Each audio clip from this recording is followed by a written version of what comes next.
राहुल गांधी जो इलेक्शंस में हार के बाद अगर किसी चीज़ के लिए फेमस है ना, तो वह है उनकी हेट स्पीचेस, और उसके बाद फिर आती है उनकी कॉमेडी।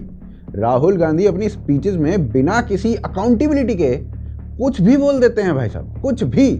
जैसे वो वीर सावरकर जी को माफी वीर बोलते हैं। सावरकर जी 2-3 साल उनको अंडमान में बंद कर दिया, उन्होंने चिट्ठी लिखनी शुरू कर दी, हमें माफ कर दो, जो भी हमसे चाहते हो ले लो, बस मुझे जेल से निकाल दो। राहुल गांधी ने ना हमेशा ही वीर सावरकर की इंसल्ट की है, उन्हें कमजोर, उन्हें अंग्रेजों के साथ मिला हुआ बता के, जिसके चलते 2023 में महाराष्ट्र में खुद कांग्रेस लीडर्स राहुल गांधी की इस बात से ना सहमत नहीं थे। इसके अलावा भी राहुल गांधी ने वीर सावरकर के ऊपर ना कई ब्लेम्स डाले हैं, जैसे कि सावरकर इंडियन कॉन्स्टिट्यूशन को मनुस्मृति से रिप्लेस करना चाहते थे। पर राहुल गांधी की सावरकर के अगेंस्ट इतनी हेट्रेड और इतनी बकवास देख के ना अब सुप्रीम कोर्ट ने फाइनली राहुल गांधी पे रोक लगा दी है, और ऊपर से राहुल गांधी को लताड़ा भी है। काश ये काम सोनिया गांधी ने किया होता तो पप्पू पास हो चुका होता, पर नहीं, इनको तो सुप्रीम कोर्ट ही चाहिए था लताड़ने के लिए भी। जस्टिस दत्ता ने सीनियर एडवोकेट अभिषेक मनु सिंघवी, जो कि राहुल गांधी को डिफेंड कर रहे थे, तो उनसे कहा कि क्या आपके क्लाइंट्स जानते हैं कि महात्मा गांधी ने भी योर फेथफुल सर्वेंट इस टर्म का यूज किया हुआ है while addressing viceroy.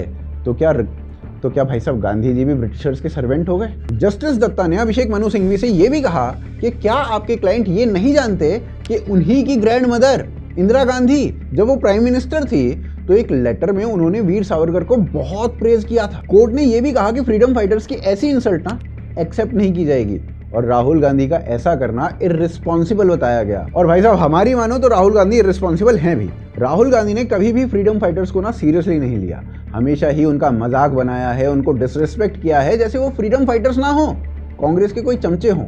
Rahul Gandhi को वीर सावरकर के कंट्रीब्यूशन का पता होना चाहिए। 1904 में सावरकर ने ना अभिनव भारत सोसाइटी की स्थापना की थी, एक ऐसा सीक्रेट रेवोल्यूशनरी ग्रुप जिसका एम था ब्रिटिश रूल को खत्म करना।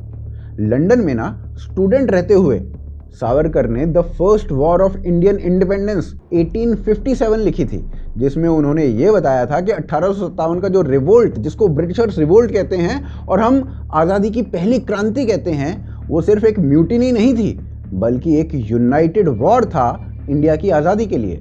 ब्रिटिशर्स ने इस बुक को इंडिया पहुंचने से पहले ही ना बैन करवा दिया था, क्योंकि वो समझ गए थे कि इसमें एक पावरफुल नेशनलिस्ट मैसेज छुपा हुआ है। फिर 1905 में सावरकर ने पुणे में पहली बार पब्लिकली फॉरेन कपड़ों का बोनफायर ऑर्गेनाइज कराया था, और इस तरह से ना उन्होंने स्वदेशी मूवमेंट को प्रमोट किया था गांधी जी से भी बहुत पहले।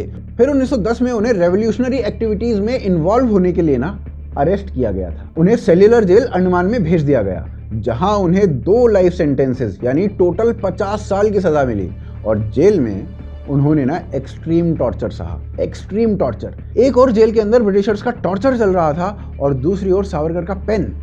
वहीं ना उन्होंने हिंदुत्व जैसे पावरफुल वर्क्स लिखे, जिसमें उन्होंने कल्चरल नेशनलिज्म और हिंदू आइडेंटिटी को प्रमोट किया। चाहे उनके मेथड्स गांधी से अलग थे, लेकिन उनका करेज, उनकी सोच ने कई लीडर्स को इंस्पायर किया, यहाँ तक कि भगत सिंह भी उन्हीं की राइटिंग से इंस्पायर्ड थे। और राहुल गांधी बिना भारत का इतिहास जाने या फिर बिना वीर सावरकर का इतिहास जाने कुछ भी बोल देते हैं, मतलब कुछ भी।